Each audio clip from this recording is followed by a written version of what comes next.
Good morning. We've just gone to 11 o'clock in Sydney here, so we're going to start off this latest meeting, this latest webinar in the Chief Value Officer series. Today we're talking about how to deal with an ERP upgrade or major system change. To get started, I'd like to acknowledge the traditional owners and custodians of the land in which we meet today. We pay respects to their elders, past and present, and extend that respect to all Aboriginal and Torres Strait Islander people. Just some housekeeping. If you have any questions, please feel free to submit them through the questions tab. If you're experiencing any technical difficulties, please click support or visit the website there, support.goto.com/webinar. Following this webinar, we will be sending out an email containing the presentation slides that we have today, a link to the webinar recording, access to all the other webinars in the series, and speaker contact details. Speaking about the speakers, today I'm joined by my two fellow partners here, Adam Quigley and Siva. I'll just get people to introduce themselves. Adam, do you want to quickly introduce yourself? Yeah, good morning, everybody. So Adam Quigley, I'm a partner focused exclusively on change management for technology projects. I do a lot of big ERP initiatives, helping clients and organizations get more value from their technology investments and helping people get excited about ERPs, and looking forward to talking to you all about that this morning. Great, thank you very much, Adam. This is exciting. And Siva as well. Hey all. Name's Siva Heelan. I sit within our digital advisory practice. So we support a number of customers right from defining their IT strategy, which eventually leads to defining what their tech stack looks like and helping them evaluate ERP solutions that they might be looking at. So shepherding them through that process, through that evaluation, and then eventually when they select one, sometimes we stick around as well to make sure it gets implemented correctly. So providing that kind of program management, data migration, testing support, just to make sure it's all successful when it goes live. So looking forward to having this chat. That's great. Thank you very much. It's great to be joined by both of you. And of course, I'm Nick Fox, a partner here in the CFO Advisory Division, and I have been looking after and shepherding the Chief Value Officer series as we go. So it's effectively looking at the evolution of the CFO to becoming the Chief Value Officer, and effectively how do we add value.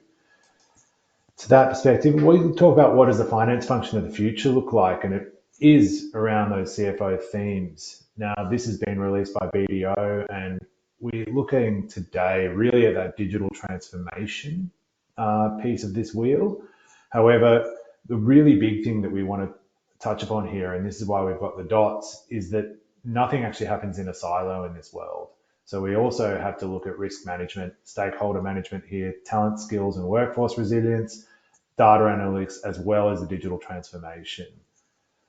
Just quickly on these themes and how everything doesn't really work within a silo, Adam or Siva, do you have anything to add from this perspective? Just a quick high-level thoughts on the themes of the Chief Value Officer, how CFOs can really add value here, and what we're looking at.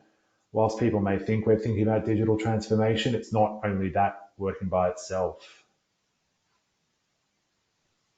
I think from a people perspective, Nick, I think a number of these sort of strands go together. So stakeholder management, digital transformation, one enables the other, talent, skills, and workforce. So as a people-focused partner, they're the things that I spend most of my day thinking about and helping organizations think about.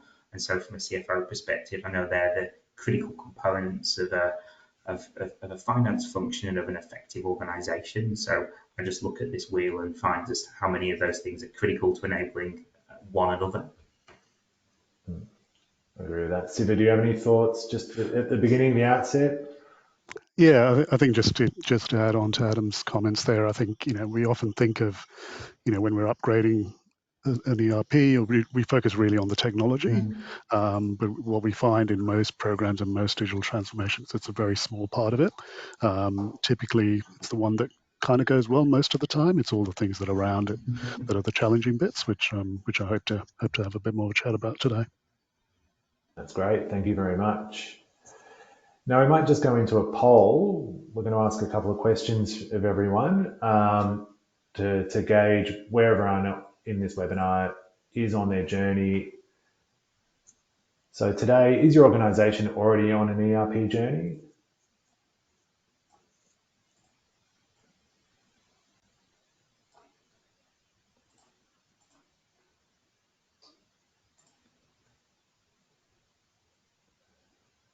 So we're getting some pretty strong results that a lot of people are already on their journey so far.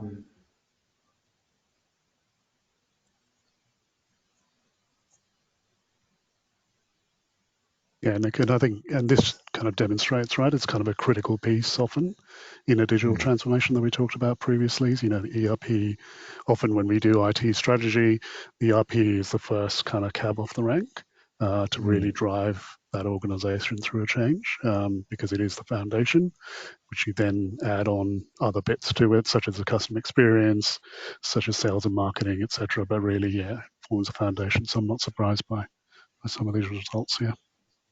Absolutely, and I'm really interested to understand. People have jumped on to this to understand a bit more about the journey. So we've got people already on the journey.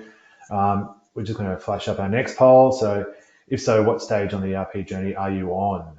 So here we've got pre-business case, we're implementing, already live, and none of the above, which will apply to those people who said no.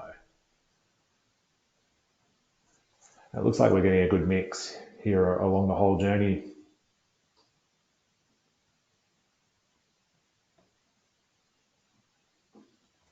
Well, and I think, Nick, just as those results are coming in, I think there's probably something in this webinar for everybody, whether you're at the pre-business case stage and you're starting to think about the critical ingredients for your ERP transformation, or whether you've got your business case drafted and moving towards an approval, or whether you're in flight. And I think there'll be something for everybody in some of the things that we're going to talk about today. So that's good.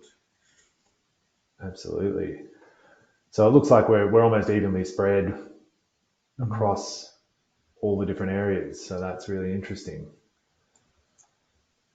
So we just wanted to quickly touch upon here the key moments in an ERP journey, which is effectively looking at the case for change, evaluation, selection, implementation, and the go live. We were having a chat before this session just around how we've seen some of the issues that occur here. I've seen some ERP implementations happen where the case for change is made and then they skip straight to implementation without going through an evaluation selection process. I think, Siva, do you want to quickly touch upon that? And I think, Adam, you can also go here, but I think this is your area where you look at evaluation and selection processes and why it's so important and so critical to get it right.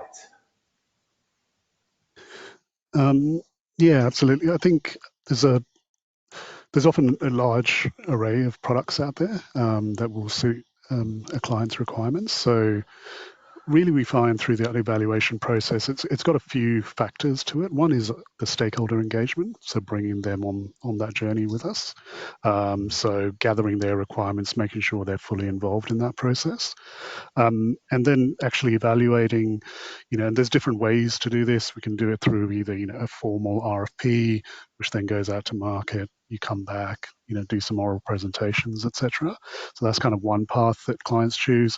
The other path is a bit more of an interactive, and we call it a bit of a vendor dialogue. So this is where we'll send them some high-level requirements, but the proponents that we're inviting to tender might do some demonstrations, and it becomes a bit more of an interactive process and talking through it. And it's an important process to work through. What sort of vendors you'd like to work with. How do they fit into the culture of your organization, as well as obviously checking that they've got the right fit for the requirements that you're looking for. And finally, you find that even though there's kind of the standard range of products out there, some are particularly suited to your sector as well. So you can start to listen to, some of the stories of how they've implemented the ERP within your industry, things that to look out for, etc. So it really forms up your understanding before you get into that, final tick the box, get the contract signed, and launch into the project.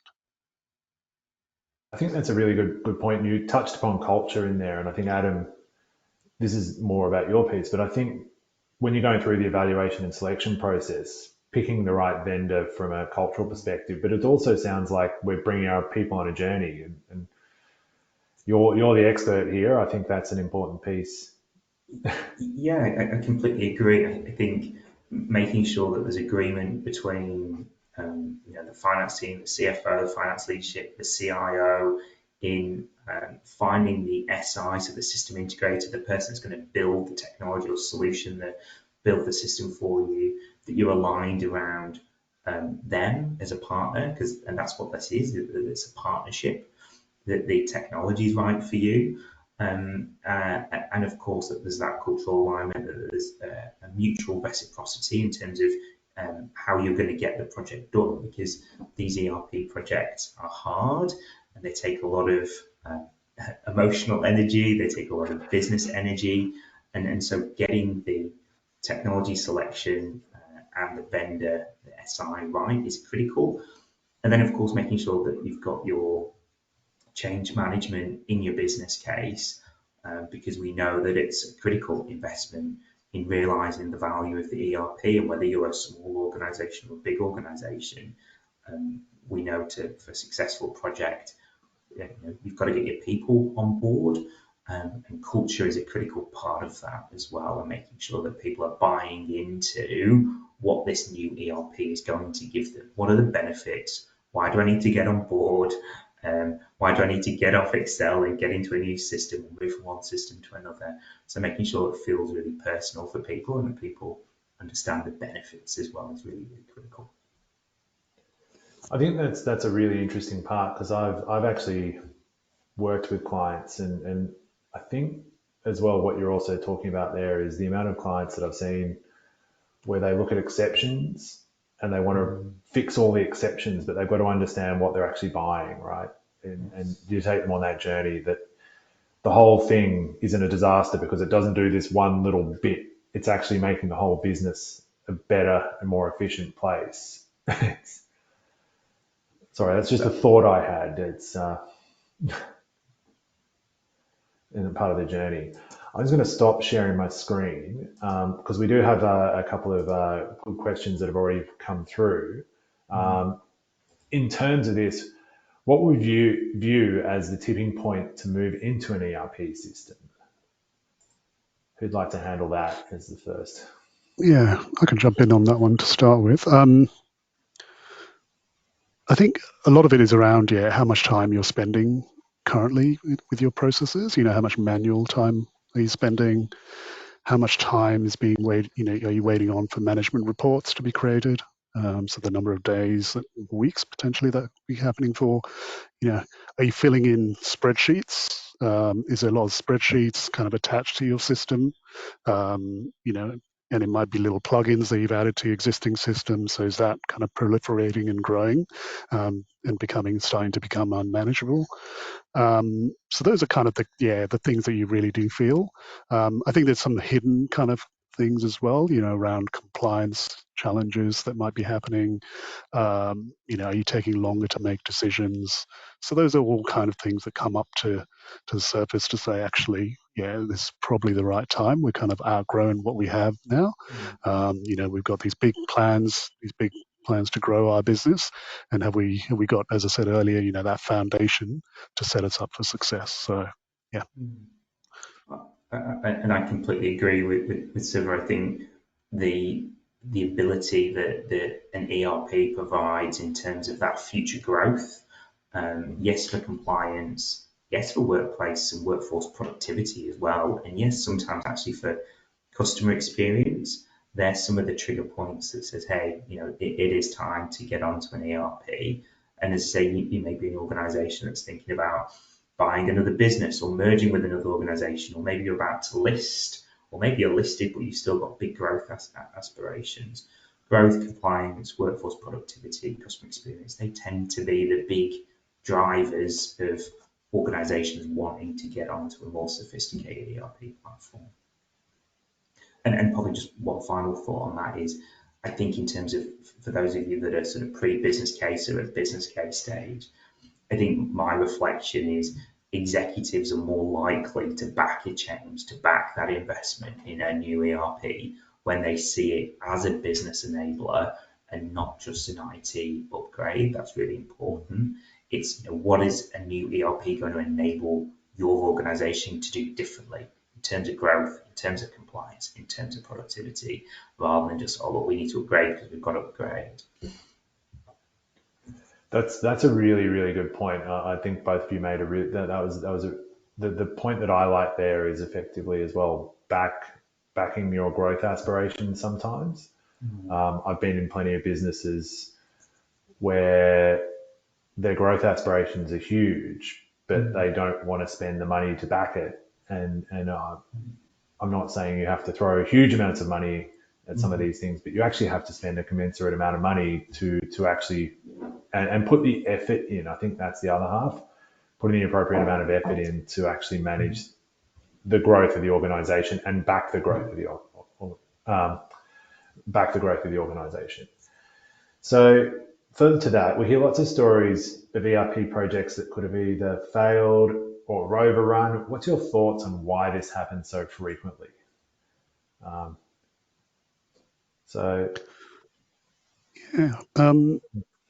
Yeah, and I think it's often these projects, they fail or they start to show signs of failure really early on.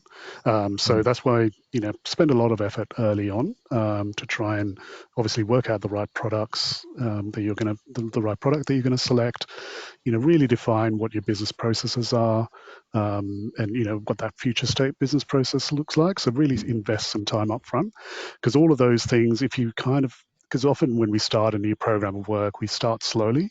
But what happens is, we don't tick all the boxes, and then all of those problems that you saw early on kind of really manifest later on. So that's kind of my real, whenever we start, and to be honest, for any program of work, is really focusing on setting it up for success right at the beginning. And I think building on what Siva said, I think one of the biggest challenges with ERP investments, and once you are getting going, is not enough focus is given to the people components of those transformations. And so, getting the technology right so it's a good fit for your organization is of course critical, but thinking about the process changes that the finance team or IT or procurement or logistics or manufacturing are going to have to adopt is really important. Thinking about how that impacts people's roles. So if you've got people managing a lot of Excel at the moment, and all of a sudden that's going to be systemized, or you've got some very custom reports out of Power BI, and all of a sudden there's some out-of-the-box reporting that's available. What does that mean for how you redeploy some of that time that people have now got to do things on other activities? And I think quite naturally through that transformation or implementation, people will resist, right? People don't like change. And so I think it's a really natural part of programs that we get people say, hey, I'm not comfortable, I don't like it, I'm not clear on the why. And so making sure that we're really investing up front and throughout the program in change, in driving adoption, explaining why this is important, and helping people navigate where there's changes to roles is really, really important. And that's all about stakeholder engagement, and it's about building a coalition of champions to help explain what is going to be different for people when this ERP goes live. I really like that, because I think we always talk about people, process, systems, and the amount of times I've seen organizations or people come to us and say, all we have to do is upgrade our ERP or change, and it'll fix everything. It's the silver bullet. I'm sure you've seen that, both of you. We always say, well, no, you've got to look at your processes, and you've got to look at your people to take them on that journey, because just upgrading your ERP is not going to do it by itself. Correct. And for benefits, right? And obviously part of this is about value creation. So how do you make sure that you're not just upgrading your ERP, but that you're getting value from it? And sometimes that's about, well, actually, do we have the scale now to invest in some shared services, either for finance or for HR or what have you? So where is there critical mass that, because we've got standardization of process and how that's, those activities are getting done. Can we now centralize some of that activity, or extract other benefits once it's in? And so just having a bit of line of sight through the ERP, that might not be a day one thing, but that, where does that sit on your roadmap, for example, is, having a sense of that is important. That's really good. So we've got a question here. It's a bit of a curly one in terms of how do you approach completeness of ERP? Number of modules, tasks performed versus integration with a set of integrated interface apps, software solutions that can offer more targeted solution. And I think, Siba, you and I have talked about this before in terms of a single platform that can do everything, or should try to do everything, or a series of different apps that plug into each other. Yeah. One system to rule them all, as they say. I think, and it's different points of view on this. I think, and we see this actually with large multinationals. There's this growing move to a hybrid ERP, and so this is where you think about, different locations have different requirements, and so they might have a different ERP, but all rolls up into a single one. But I think just bringing it back down to, the kind of the more standard organizations, it's a good question to ask. Do you go for one solution to meet all your requirements, or do you go for that kind of best of breed approach and try and plug in to integrate them together? I think some of it, there's some conversations you have, and this works especially, again, going back to that evaluation process to really understand what that looks like.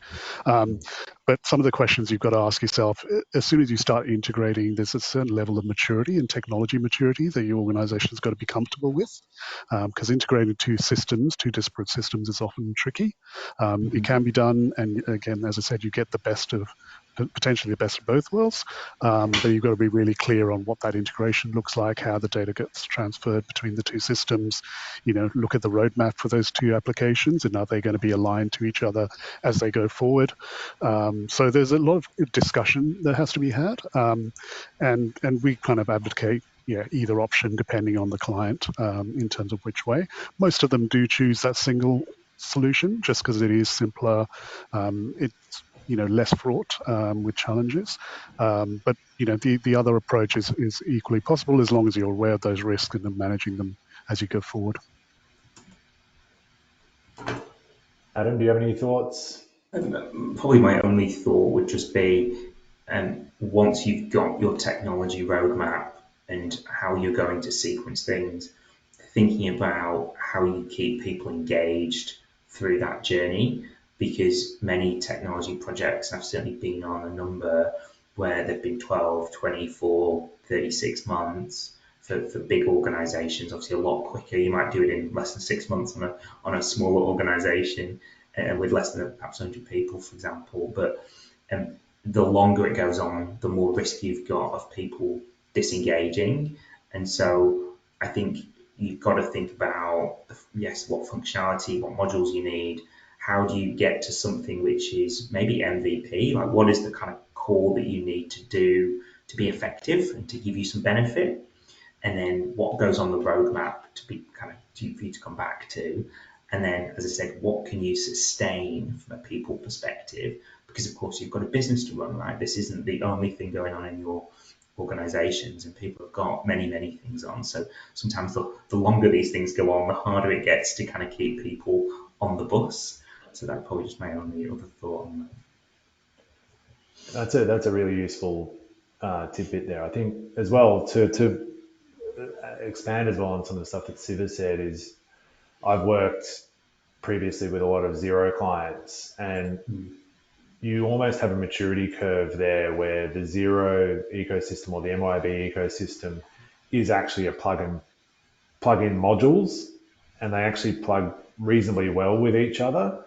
But as you move up the maturity curve in terms of the size of an ERP, you start changing what's sitting outside of or within an ecosystem and what's sitting within the actual platform. And I think that's a really important mindset shift for certain people. Xero is quite rigid. I mean, we could implement a Xero license in an afternoon here and we're done. But that's not the case as you go up that maturity curve and what the actual system is doing. for your business. We've had another question come through, which is, what have you seen work better in terms of resourcing an ERP program, using internal resourcing to then backfilling BAU, or bringing in temp project resources and having existing staff just as stakeholders? I feel like that's a bit more in Adam's space to start with. So, and I'm probably going to give a bit of a sort of fudge to this, which is I think it's a bit of both. I think you've got to have your internal resources aligned to certainly some of the critical roles, because what you can't have is people sort of being a bystander in the process. And sometimes if you outsource those kind of critical roles on a program, all of the roles, functional roles, training, comms, change, everything goes to somebody else. I think there's two risks. One, your people don't feel engaged in that particular journey, and there's a risk that it's someone else's problem, right? When actually it will come back to the business, it will come back to you and your team to own it once those temporary people go away. So I think that's really, really critical.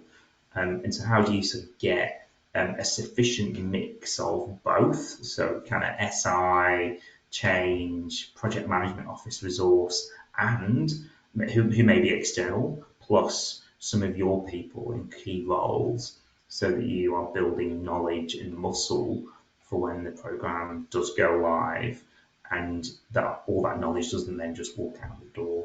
And plus, I think probably the second part of that would be, as you get into user acceptance testing, which is the sort of critical phase to see, hey, has the system met the requirements of the business? If your people haven't been involved, it's quite hard for people to kind of then come into a UAT and go, okay, yeah, it does what we need. And UAT becomes a little bit sort of perfunctory because it's not being done by the people that have been in the design sessions that are then actually testing the solution. So. and Siva, what's your experience? Yeah, absolutely. I think that is such a great question, right? So, when we go through these big programs of work, that's one of the biggest challenges is getting business involvement. Because you need the requirements, you need what their current business processes are, if they're changing to some future processes, what should they look like, and you need that business involvement. And we forget they've got day-to-day jobs, that they still have to appear for. So, and these projects, as Adam talked about, these projects can go on for a while, 12, 18 months in some cases, and so you're taking time away from them, to input in, and so they're constantly juggling, right? They're BAU versus contributing to this. And I know, Nick, we've spoken about this, but bringing in, and especially on the finance side, maybe, if you're doing a finance implementation, for example, for an ERP, then potentially I think backfilling is probably a good option there. So really all those new folks come in on your existing folks, are contributing to those new business processes, working out what that new state should look like, and then maybe backfilling some of those existing BAU roles. What do you think, Nick? Yeah, I mean, that's what we've found works reasonably well. And I think it's actually really good to understand as well, underlying that question is actually an acceptance there of what you sort of touched upon, is that everyone's got their own role that they're actually fully employed for. And therefore, there's actually, we're almost chucking another job on top of it. So you actually need to manage what those people are actually doing as well. So I think that's a really, really important piece to understand, that you can't do this probably with your existing resources or your existing people alone. They're going to need support in some manner, whatever manner that is going to be really critical to managing it. And maybe you want to say something? All I would add, Nick, to kind of round it out though, is I think one thing that can't be outsourced is the executive buy-in and leadership that these programs require. So you might have support roles, doing some of the functional team in change, in training, whatever that might be, staffing the PMO.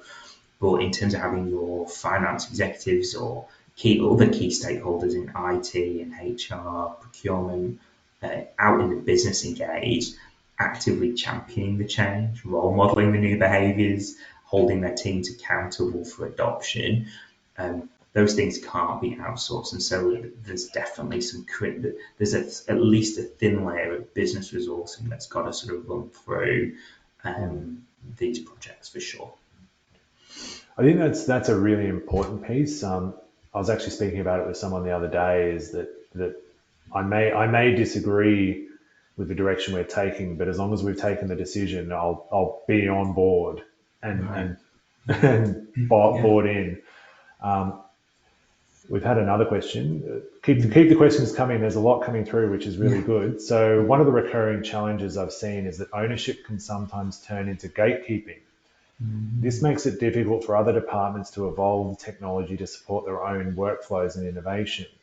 How do you strike the right balance between system ownership and cross-functional enablement?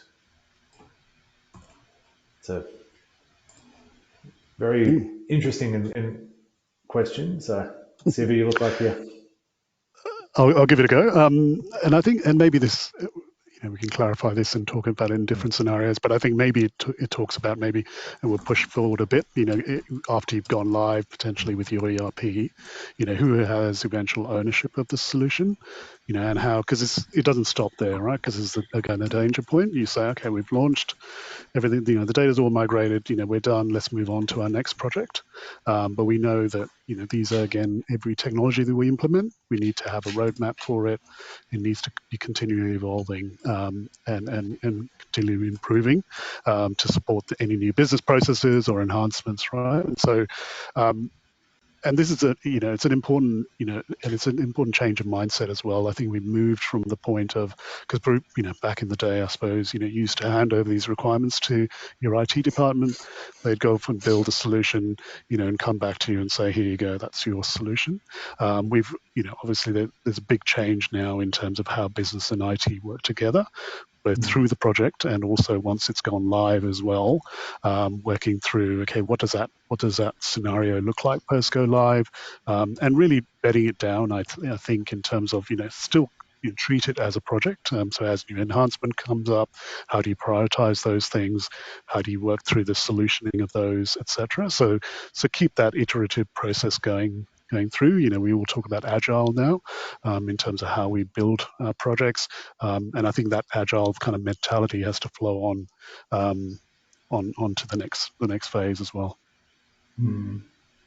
Yeah, I agree with that, and I think making sure that your organization has somewhere cross-functionally to come together so that you've got some shared opportunity to take some of those decisions together and to figure through how the ERP evolves to support what you need in your particular team or department. So a couple of things around that. So, I've seen organizations adopt, design councils to do some of that, where you've got representatives from HR, procurement, maybe if you're a manufacturing organization or logistics, you've got shop floor representation in those groups as well, to make sure that teams have a voice in prioritizing what's on the roadmap for the ERP and what changes are coming. And what I always do on these programs is think about your change network. So who are your super users and change champions that are at the table, that are involved at design and follow the program through its completion. I was talking to a colleague yesterday about an ERP program that's going on at the moment, and the business have been asked to come and test the system at UAT, but they've not been involved in any of the design, they've not been involved in any of the other stages, and they've not had any pre-UAT training, and it's like, hey, can you come and test? And so that's a really hard task, right? So making sure you've got people involved cross-functionally from the get-go, and that their participation in the program is the sort of golden thread, if you like, that runs through it. And then probably just one final thought just on that is making sure you've got some really clear decision rights. So if you've got a project charter, it doesn't need to be very long, it could just be a few pages, but what's the RACI? Who owns those decisions? And what happens if there is disagreement? So that kind of design council idea or design authority could be a good idea in that sort of scenario to make sure that you've got a range of voices getting heard as you go through the process. I really like that, and I want to link it back to the chief value officer concept, which also I see finance sometimes where we fail is that we actually don't consider who we are. We are actually who are our customers, and I see that we actually create sometimes processes that are so restrictive on the business because we're trying to get certain amounts of information from them, but not actually sitting down and thinking about how we interact with the business and what we're trying to achieve. One business that I worked with, I do remember finance was demanding that invoices needed to come out from remote warehouses, signed off by the warehouse manager, and scanned in to the system. But effectively, when we went out and had a look at what was actually happening, the warehouse manager had it in a lot of these different warehouses had tiny little desks. They were actually operating off an iPad. Nothing was working the way that finance thought that it would have worked. That these warehouse managers weren't sitting in front of a computer all day. They were out managing the warehouse. That's their job. And we were demanding that they send invoices in that had tick-offs and things like that. So we reversed the system to say, okay, let's centrally have all the invoices sent in to HQ, and then we could issue out to the iPad a check-off to make sure that the items actually appeared in the warehouse. Because what were we looking for? We weren't looking for an approval of the invoice. We were looking to make sure that we actually got the goods that we said we were getting. So it was, how are the users actually dealing with that? So I thought it was a really interesting area, and having those cross-functional teams getting together, the design council sounds like a really good idea. Those elements, what are the actual end users and who are you serving, I think is the biggest area to think about from a finance perspective and a value add perspective. That's another question's come through. So is there a way to balance due diligence on system selection while still actually moving forward with the project? That's, I think that one's for you, Siva. Okay. Yep. Yeah. So I think, and maybe what this question asks is, how I think we've seen clients spend a lot of time developing their requirements. So they might spend, months and months of, documenting every single detail of their requirements, and then they'll go out to market to try and find something. I think what we've seen, especially there's no real, there's the process we take our clients through, depending, and obviously this depends on their risk appetite, various other things, but typically, we don't need to get to the nth degree. So we can take them through that selection process within kind of 4 to 6 weeks or so. It just gives them that sufficient due diligence that they've documented. The requirements are documented at a fairly high level. They're mainly at the high level business process, and maybe a level below that, and some non-functional requirements. And then you're going out, as I said, to these vendors. You're getting a bit more understanding of their products, and then making a selection based on that. And then you prove to your board and your stakeholders that you've done that sufficient due diligence. Because inevitably, as you implement the product, things are going to change. There's things that the system can do better than what you're doing now, so you'll align with some of those business processes. Some customizations might be needed based on what the product can do. So, my advice on this is, not to spend too much time on that upfront piece. Make it obviously a good process that you go through that everyone's bought into. But don't spend too much time. Focus on getting the right product, and then moving forward, as this question says, into the implementation phase. I think that's a really good one. And I think there's another element here, which is, agile versus traditional. What are the pros and cons of each approach and which one works better? I know that Adam touched upon before, sort of getting to an MVP, a minimum viable product. I think I just want to have a quick chat about this, but effectively, I've seen it where you actually create the perfect becoming the enemy of the good or the done. And you can try and get things so perfect, but in my experience, nothing will actually work 100%. I've never seen anything work 100%. So you kind of have to understand where the limitations are, and are we willing to wear that? Sorry, Adam, I'll let you quickly jump in there, but I think that's kind of the crux of the matter here. It's getting the project going, right? Sometimes is the best thing. Yeah, no, I've got no particular bills on that, Nick. I think that's exactly it. I think sometimes you've got to just sort of draw the line and move forward. And I think that's kind of linked to the next question a little bit that's sort of coming up, which you might want to go to because it's kind of linked, I think, quite neatly in that. This is a good one in terms of, when business requirements keep growing from an existing ERP, which may not be able to cope with them. What are the options that a business should look at? Yeah, and so this talks, kind of a follow-on question from that will follow-on answer, right? Yeah, so what we encourage, because often you're aligning to what that product's off the shelf kind of business process looks like.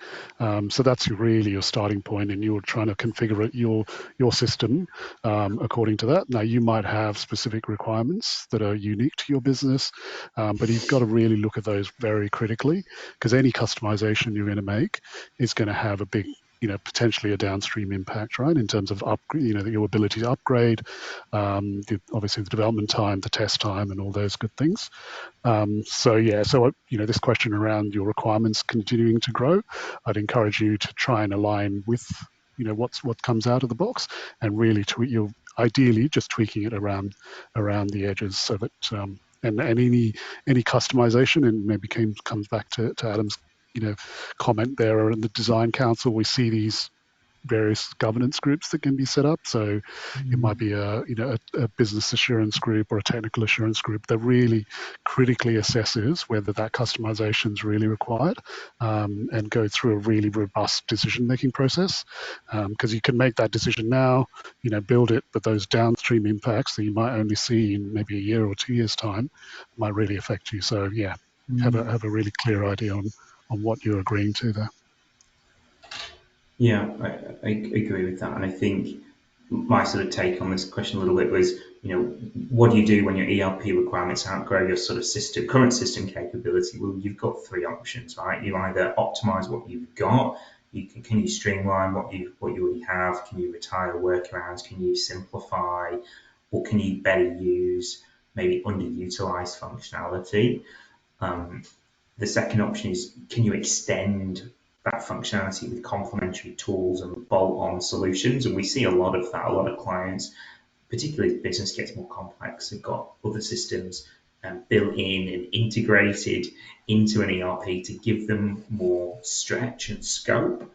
Or the third option is transform. And I think that is kind of the crux of this webinar a little bit, which is, plan to re-platform, plan to get onto a new ERP, a cloud solution that gives you some of that scale and breadth that meets some of those future requirements. And probably if you're feeling that you've got a lot of requirements that can't be met by your current ERP, that could, back to the question we had earlier, that could be a good indicator that it's time to look at a new solution, and something that's modular and scalable and enables you to kind of grow with the complexity of your organization. I think I'd add there, I've had a chat with a client recently who, after digging a little bit, we found out that they hadn't actually been using the ERP they were on as effectively as they could. So it is sometimes it's actually switching up who your provider is and asking the questions. Just checking what's available within the system, or are there different ways to do it? I mean, if you've had the same service provider for a long time, maybe there is a bit of complacency or other areas. So that was just one thing that I noticed, to make sure that you are sort of sweating the asset as much as possible. There might have been new releases that you're not aware of within the existing ERP. But then once you've figured out whether or not you have sort of sweat that as much as possible, make the decision and then follow through on that decision, I think is probably where I'd go. Actually, this is quite a good question that's come through. So when gathering ERP requirements, I've found stakeholders often focus on their current operational pain points rather than what's strategically needed for the business. How do you strike the balance between engaging them effectively while avoiding the trap of building a system around inefficient legacy processes? I might quickly touch on a conversation I had recently and then throw to you guys. But there has been an instance, and particularly in finance, that I've noticed that if you ask someone what they want, they'll tell you exactly they want what they've currently got. So it's that they don't actually know what's available, has been my experience. But I'll throw to you guys to start with. I agree. Sorry, Sim, you want to go No, first? no, good. I think just from a people perspective, I think in terms of stakeholder management, I think you've got to acknowledge and capture those pain points. And if you've got, a change person in the room, they'll be listening for the change impact, but also benefits and pain points. So I think you've got to make sure, one, that people feel heard, but most importantly, you've got to elevate the conversation to that future state need. And I talked about it a little bit before. Is this ERP about growth, workforce productivity? Is it about driving compliance, or is it about driving customer experience? And so helping the business probably before they come into a workshop to gather requirements, that you've really spent the time explaining, what is this ERP program about?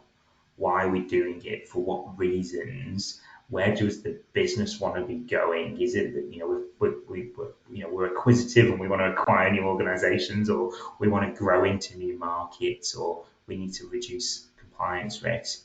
So that by the time you've got business representatives coming into workshops, they've got the right framing, and that's really important.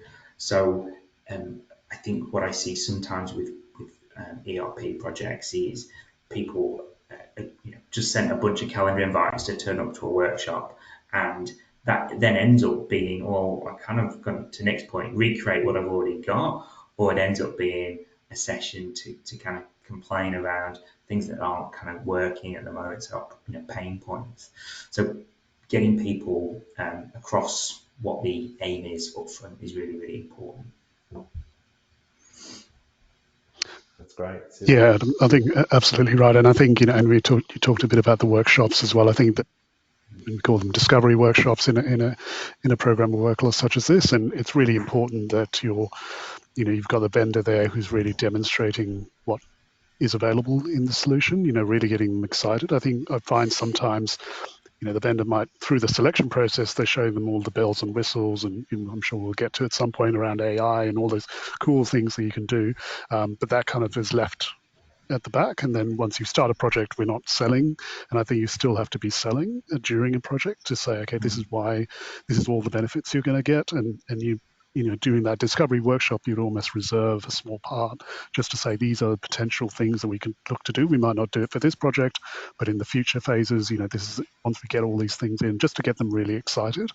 And again, that earlier point, you're really showing them what those processes come out of the box are, and trying to align their direction towards those things, and obviously taking into account any pain points, but really getting that future focus versus the focus on the past. That's a really good point. I think selling the future and continually selling along the way. I just want to also I know there are a couple more questions coming through, which is amazing. This has been great from a questions perspective. But I also wanted to sort of touch upon the fact that we talk about UAT, so going through that process, the selection process is really important, but also that these can all be sized to the size and scale of the organization. So a large implementation requires a large amount of effort.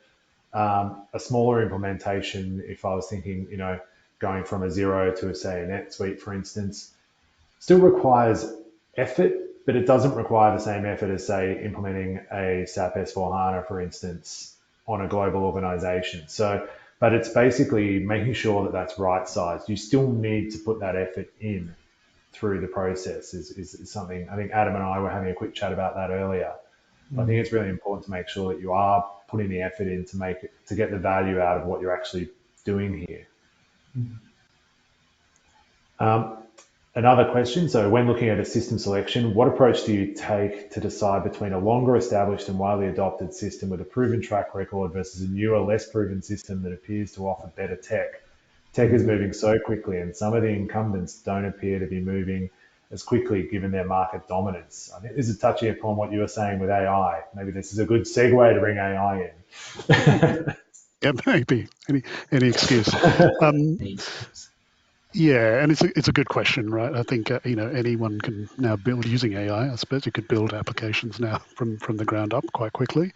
Um, and it's always a challenge. Yeah, do you go with something that's tried and trusted versus that new shiny tool that's out there that could really meet your requirements? I think and this again, you go through it during your evaluation process, but really looking at the company obviously and what capabilities they have and the size of them. Are they going to be able to support you in your region? That's often a thing we see. There's great US products, but as soon as you bring them here, the support becomes a real challenge. Who's going to implement it? So again, who might be the SIs that are skilled at implementing that product? So those are some of the questions. I think AI is definitely a big topic now. So we've seen in a lot of products now, AI is embedded into the solution. And so if you're looking at products that don't have that AI roadmap, that's another kind of warning sign, I suppose. And I think we'll see AI becoming more and more integrated into solutions, as especially for ERP as we go along. So, yeah, those are some of those things. I think it'll come down to that risk appetite of the business at the end of the day, as to how willing you are to take a punt on something that you might not have heard of as much. Mhm. I think that's it, right? It's sort of balancing risk on one hand versus innovation on the other. And I think, the less, I do a lot of work with SAP and Workday and Oracle, and they're all big names everyone on this call will have heard about as well. And so there's some benefits there as well around stability and ecosystem support and, proven delivery methodology. But then you're absolutely right, because it's a really good question. On the other hand, there's some new smaller products which have perhaps are a little bit more innovative, and that comes to the fact that they are smaller organisations and a little bit less encumbered by some of the bureaucracy and rules in these sort of bigger organisations, and so you're getting more innovation, you're getting more AI.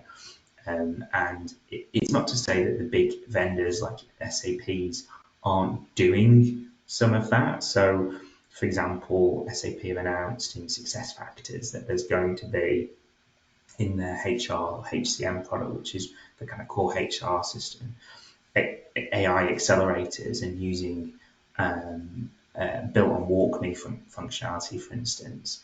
And similarly for finance, that's on their radar to reduce repetition and allow teams to focus on the things that really matter. Workday are the same. So things are kind of coming to market, but maybe moving a little bit more slowly, perhaps than some of the smaller vendors. It's a great question. It was a really good question. And now another one for you, Adam, which is at what point do you recommend introducing a new ERP to users? Towards the end of the project, during the UAT, after go live, etc. That is, when should we commence training? Yeah, well, I may have answered this up above a little bit when we talked about the golden thread running through these projects. And the golden thread running through these projects is business engagement and user involvement. So my answer will be at the design or discovery stage, once you've got your business case approved and you're about to go into some workshops, you really want to make sure that you've got business representation in those sessions. Now, not all of the business, but certainly, maybe change champions or people that are potential kind of key users represented in those sessions.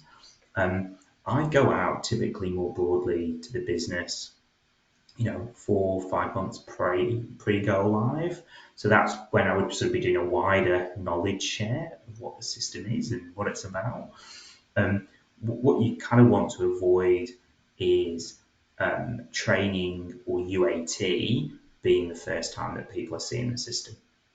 And I mentioned before a colleague yesterday where UAT was the first time the business were going in. You really want, and that was a sort of person that was going to be running a key team within finance. And equally, you really want to avoid training being the first time. And I think particularly with cloud solutions now, the change team should be driving early engagement, sneak peeks. Hey, come along and drop in for lunch and learn. See the system. It's not finished yet, but come and have a look. This is what it's going to mean for you. I think people's, with the right sort of framing, are quite happy to kind of turn up to one of those sessions and immerse themselves early. That's really good. Thank you. I'm aware that we've got about 5 minutes left. We've got a lot of questions, but we do have a poll the final poll question to ask, so we might flash that up quickly. If we don't get to your question, we will go through the process of reaching out. So, what ERP technologies are you considering or implementing right now?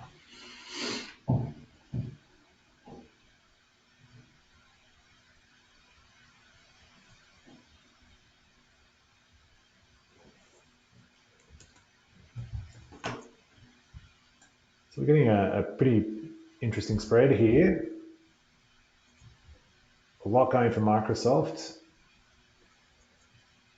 I wonder through this and a lot of the other none of the above, but I'm wondering if Microsoft's actually becoming a lot more popular here because of Copilot and the AI coming through there.